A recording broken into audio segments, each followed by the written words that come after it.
Good morning. எல்லாருக்கும் இனிய காலை வணக்கம். Happy Monday. இன்னைக்கு நம்ம பேச போகிற டாபிக் வந்து ரொம்ப டிஃப்ரெண்ட்டாக இருக்கும் இல்லையா? இந்த 2026 நம்ம பண்ணுற 4 பெரிய மிஸ்டேக்ஸ் என்ன தெரியுமா? இன்னைக்கு நம்ம ஆடம்பரமான மியூசிக்ஸ், கிராஃபிக் இது எல்லாத்தையுமே ஓரமாக வச்சுட்டு உங்கள் வாழ்க்கையில் உங்கள் சொசைட்டியை பற்றி, உங்கள் சர்க்கிளை பற்றி யதார்த்தமாக நம்ம பேச போகிறோம். காலையில் கண் முழிச்சு எழும்பும்போதுலேருந்து நைட்டு தூங்குற வரைக்கும் ஏதோ ஒரு அவசரத்துக்கு ஓடிக்கிட்டே இருக்கும் இல்லையா?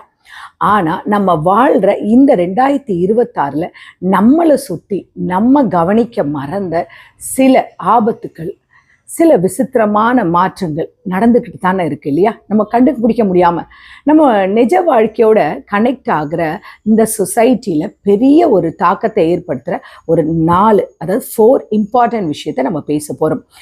தயவு செஞ்சு மொபைலோட நோட்டிஃபிகேஷனை ஆஃப் பண்ணிவிட்டு இந்த வீடியோவை கவனமாக பாருங்கள். அப்போ தான் உங்களால் எனக்கு கமெண்ட்ஸ் கொடுக்க முடியும். சரி, ஃபஸ்ட் என்ன தெரியுமா? ஏஐ அண்ட் ஹியூமன் ரியாலிட்டி, அதாவது செயற்கை உலகம், அதாவது ஏஐ இமேஜ் அப்படின்னு சொல்லுவாங்களே, அதுவும் மனித உணர்வுகளும். முதலாவது, இந்த உலகத்தில் எங்கே பார்த்தாலும் அதாவது ஏஐ எப்படி சொல்லுவாங்க, ஆர்டிஃபிஷியல் இன்டெலிஜென்ஸ், இதை பற்றி தான் ரொம்ப பேச்சு. அது வந்த பிறகு மனுஷங்களுடைய வேலை வாய்ப்பே ரொம்ப கம்மி ஆயிடுச்சு. அது எல்லா வேலைகளையும் செய்து எல்லாருமே பேச ஆரம்பிச்சிட்டாங்க. ஆனால் இப்போ நடக்கிற கரண்ட் அப்டேட் என்ன தெரியுமா? மனிதர்களுக்கு ஏஐ மேலே ஒரு மாதிரி ஒரு சலிப்பு வந்துருச்சு. ஏன்னா கம்ப்யூட்டர் உருவாக்குற பர்ஃபெக்டான பிக்சர்ஸு, அந்த ஸ்டோரிஸு, கதை, எல்லாமே, ஒரு கவிதை, இது எல்லாமே ஒரு மனுஷன் தன்னுடைய ரத்தம் சதையோட உணர்வை கூட்டி செய்கிற வேலைக்கு தான் இப்போ மதிப்பு வந்து அதிகமாக இருக்குது, அதாவது வேல்யூ அதிகமாக இருக்குது. சொசைட்டியோட கனெக்டில் நம்ம என்ன சொல்லிட்டு இருக்கோம்னா, நம்ம என்ன தப்பு பண்ணுறோம்? மெஷின் மாதிரியே வாழ ஆசைப்படுறோம். அதாவது எந்த உணர்வுகள் இல்லாமல் பக்கத்து வீட்டுக்காரன் ஒரு பேசுறதுக்கு கூட யோசிக்கிறோம். ஆனால் வாட்ஸ்அப் ஸ்டேட்டஸ் வச்சு இந்த உலகம் ஃபுல்லுத்துக்கும் நம்ம மெசேஜ் சொல்கிறோம் பாருங்களேன். ஆனால் உண்மை என்ன தெரியுமா? டெக்னாலஜி எவ்வளோ வளர்ந்தாலும் உங்கள் கஷ்டம்னு வரும்பொழுது உங்கள் கையை பிடிக்க ஒரு மனுஷன்தான் வேணும். ஏஐ மெஷின் வராது. மெஷின் மாதிரி யோசிக்கிறத முதல்ல நிறுத்துங்க. உங்கள் யூனிக்னஸ், உங்களுடைய ஹியூமனிட்டியையும் வளர்த்துக்க கற்றுக்கோங்க. உங்கள் வேலை உங்கள் தேடி தானாக வரும். சரிங்களா? அடுத்து என்ன தெரியுமா முக்கியமான விஷயம்? அதாவது என்ன சொல்லுவாங்கன்னா, லோன்லினஸ் எக்கானமி, அதாவது தனிமையில் ஒரு வியாபாரம். சமூகத்தில் ரொம்ப அமைதியாக பரவிட்டு இருக்க ஒரு பெரிய நோய் வந்து இதுதான். ஏன்னா தனிமை. இன்னைக்கு இருக்கிற யங்ஸ்டர்ஸ்லேருந்து வயசானவங்க வரைக்கும் எல்லாருமே ரொம்ப ரொம்ப லோன்லியாக இருக்கிறேன் அப்படின்னு தான் சொல்லுவாங்க. ஆனால் கார்ப்பரேட் கம்பெனி பாருங்கள், இந்த லோன்லினஸை அவங்க ஒரு பெரிய பிஸ்னஸாக மாற்றி அவங்க அதை வந்து ஒரு நல்ல பிஸ்னஸாக பண்ணுறாங்க. இதுக்கு தான் பேர் தான் லோன்லினஸ் எக்கானமி. நீங்கள் தனியாக சாப்பிட்றதுக்குனே ஹோட்டல், உங்களுக்கு தனியாக பேசுறதுக்குனே காசு கொடுத்து சப்ஸ்கிரைப் பண்ணுற ஏஐ ஆப்ஸ் ஆர் ஃப்ரெண்ட்ஸ் இல்லையா? இந்த பிஸ்னஸ் உலகம் ஃபுல்லும் க்ரோஸ் அண்ட் க்ரோஸ் வந்து ப்ராஃபிட் வந்து கொடுத்துட்ருக்கு. ஆனால் நம்ம ரியல் லைஃப்பில் சோஷியல் மீடியாவில் நமக்கு 5000 ஃபாலோவர்ஸ் இருப்பாங்க, ஆர் ஃப்ரெண்ட்ஸ் இருப்பாங்க, லைக்ஸ் போடுவாங்க, எல்லாமே இருக்கும். ஆனால் நிஜ வாழ்க்கையில் மனசு விட்டு பேச ஒருத்தர் கூட இருக்க மாட்டாங்க. ஆன்லைனில் நீங்கள் தேடுற இந்த போலியான உறவுகளை விட்டுட்டு நிஜ மனுஷங்களை நேசிக்க ஆரம்பிங்க. வாரம் 1 டே ஆர் வீக்லி ஒன்ஸ் வந்து நீங்கள் என்ன பண்ணுங்கள், ஃபோனை ஓரமாக வச்சுட்டு குடும்பத்தோடு பேசுங்க. அதே மாதிரி பழைய மாதிரி டீ கடை ஆர் கிரவுண்டில் போய் கிரிக்கெட் விளையாடுங்க. அதோடு உங்கள் தனிமை காணாமல் போயிடும். அடுத்த முக்கியமான விஷயம் என்ன தெரியுமா? பூமியோட அந்த ஆக்சிஸ், அதாவது அது வந்து மாறுது. அதாவது நிலத்தடி நீரோட ஆபத்து. நம்ம கண்ணுக்கு தெரியாமலே நம்ம பூமிக்கடியில் நடக்கிற ஒரு பயங்கரமான ஆபத்து என்ன தெரியுமா? காலநிலை மாற்றம் ஏற்படுது. வெயில் அதிகமாக ஆயிட்டு இருக்குது அப்படின்னு நம்ம பேசுகிறோம். ஆனால் அந்த சயின்டிஸ்ட் என்ன தெரியுமா சொல்லிட்டு இருக்காங்க? அவங்க ஒரு அதிர்ச்சிகரமான ஒரு விஷயத்தை கண்டுபிடிச்சிக்கிறாங்க. நம்ம அளவுக்கு அதிகமாக போர்வெல் போட்டு அந்த நிலத்தில் இருக்க தண்ணியை உரியறதால பூமியோட அந்த எடை டோட்டலாக மாறி பூமியோட ஆக்சஸ் வந்து கிட்டத்தட்ட 4.3 சென்டிமீட்டர் சாஞ்சு போச்சுன்றாங்க. இது கேட்கவே பயமாக இருக்குல்ல? இப்போவே எப்படி இருந்தால் இன்னும் நம்முடைய எதிர்கால சந்ததிகள் எவ்வளோ கஷ்டப்படுவாங்க.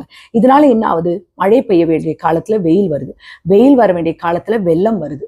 கிராமத்தில் விவசாயத்துக்கு தண்ணியே கிடையாது. நகரத்தில் காசு கொடுத்தா கூட குடிக்க தண்ணி கிடையாது.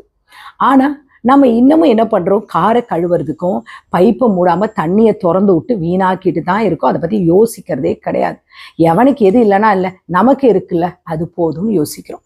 இப்போ நீங்கள் தண்ணியை சேமிக்கலைன்னா அடுத்த தலைமுறைக்கு தண்ணி கூட குடிக்க வைக்காமல் நம்ம போகிறோன்றது தான் உண்மையான நிதர்சனமான உண்மை.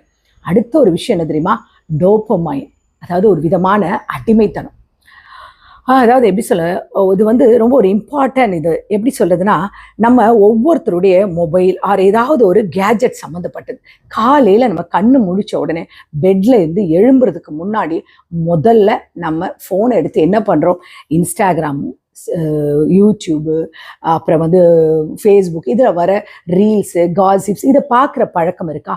அப்போனா உங்கள் மூளை உங்கள் கட்டுப்பாடில் கிடையாது. பெரிய பெரிய சோஷியல் மீடியா நிறுவனங்கள் தங்களுடைய அல்காரிதம் மூலமாக உங்கள் மூளையில் ஒரு டோபமைன்ற ஒரு கெமிக்கலை கிரியேட் பண்ண வைக்கிறாங்க. அதாவது உங்களை ஆட்டோமேட்டிக்காக அந்த ஒரு விஷயத்துக்கு அடிமைப்படுத்த வச்சுறாங்க. இதனால இப்போ இருக்கிறவங்களுக்கு அட்டென்ஷன் ஸ்பேன், அதாவது ஒரு விஷயத்தில் கவனம் செலுத்துறது, அது உங்களுக்கு 8 செகண்ட் அது மாதிரி ஆயிடுச்சு. இப்போ ஒன்றுமே இல்லை, எக்ஸாம்பிள் தெரியுமா, நீங்கள் இப்போ ஒரு டிவியோ ஒரு புக்கோ பார்த்துட்டு இருக்கீங்கன்னு வச்சுக்கோங்களேன். இன்ட்ரெஸ்ட்டாக பார்த்துட்டே இருப்பீங்க. டக்குன்னு பார்த்தா உங்கள் மைண்டு மாறி திடீர்னு உங்கள் மொபைலில் எடுத்து நீங்கள் அந்த மொபைலில் எதையாவது பார்க்க ஆரம்பிச்சிருவீங்க. இதுதான் அந்த டோபமைன். ஓகேங்களா, ஒரு விதமான ஒரு மாதிரி ஒரு அடிமைத்தனம். நமக்கு ஒரு விதமான நமக்கு ஒரு செட்யூஸ் பண்ணுது நம்மளை, இல்லையா? உங்களாலேயே உங்களை கண்ட்ரோல் பண்ண முடிய மாட்டேங்குது. அதோட ரெமெடி என்ன? ரொம்ப சிம்பிள். வாரத்தில் ஒரு நாள் ஃபோனை ஓப்பன் பண்ணாதீங்க. அட்லீஸ்ட் சண்டே மட்டுமாவது ஒரு 3 hours ஃபோனை ஸ்விட்ச் ஆஃப் பண்ணி வச்சுருங்க. அப்போ உங்கள் பிரெயின் எவ்வளோ சாஃப்ட் ஆகிடும் தெரியுமா? உங்களை நீங்கள் கவனிக்கிற அந்த திறன் எவ்வளோ அதிகமாகும் தெரியுமா? உங்கள் மேலே உள்ள செல்ஃப் லவ் எவ்வளோ அதிகமாக வரும் தெரியுமா? நீங்கள் ஒரு நாள் டெஸ்ட் பண்ணி பாருங்களேன். அப்போ உங்களுக்கு நான் சொல்கிறது புரியும். அது எங்கே இருக்குது தெரியுமா? நீங்கள் முயற்சி எடுத்து பாருங்கள். கடைசியாக நான் ஒன்றே ஒன்று சொல்லட்டுமா? இன்னைக்கு நம்ம பார்க்குற இந்த 4 விஷயங்களை, இது ஏதோ சும்மா ஏதோ ஒரு மசிமா ஏதோ ஒரு காலையில் ஒரு வீடியோ சொல்லணும் அப்படி கிடையாது. இதோடைய இம்பார்ட்டன்ஸ், இதோடைய என்னன்றதை நீங்கள் பார்த்து கண்டிப்பாக யோசிக்கணும். அதாவது நீங்கள் செய்கிற தவறுகளுடைய நேரடி விளைவுகள். இப்படியே போனால் என்ன ஆகிடும் தெரியுமா? நாளைக்கு ஒரு ஆபத்துன்னு சொன்னால் உங்கள் பக்கத்தில் ஆறுதலுக்கு ஒரு மனுஷன் நிற்க மாட்டான், ஆப் தான் நிற்கும். ஏன்னா நமக்கு லோன்லினஸ் எக்கானமிக்கு நம்ம அடிமை ஆயிடும்.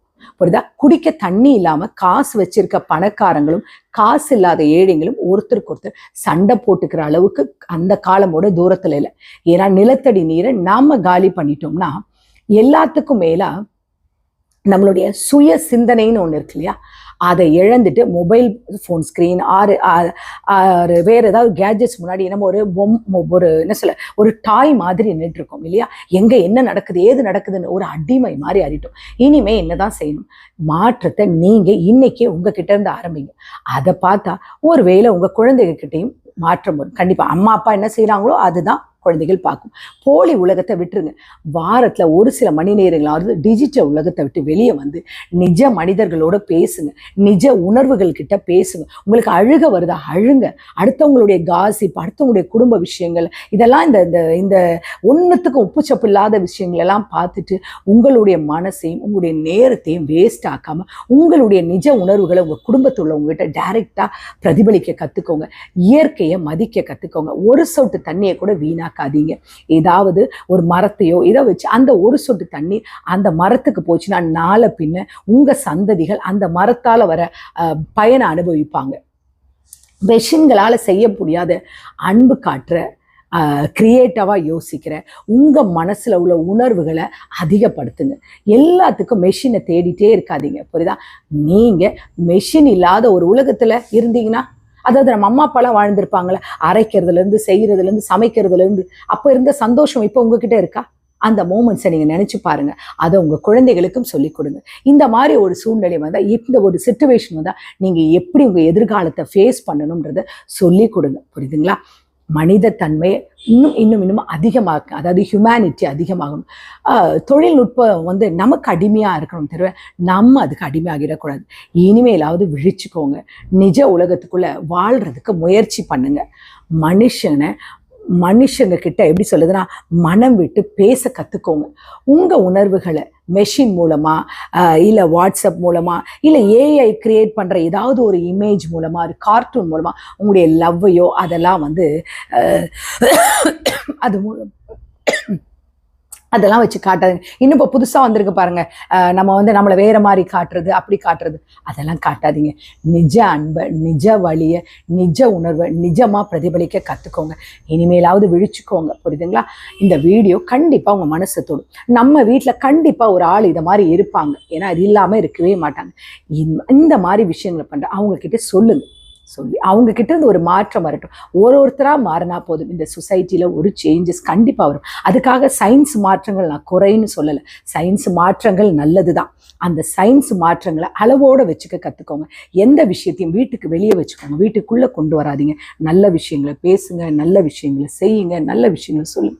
எதுனாலும் உணர்வுபூர்வமாக பேச ஆரம்பிங்க. எல்லாத்தையும் மொபைல் மூலமாக பேசுறது, மொபைல் மூலமாக படம் வரைஞ்சி ஒரு அன்பை கூட ஒரு ஈமோஜி மூலமாக காட்டுறது உங்களுக்கு ஒரு ஷார்ட் ஃபார்மாக இருக்கலாம்.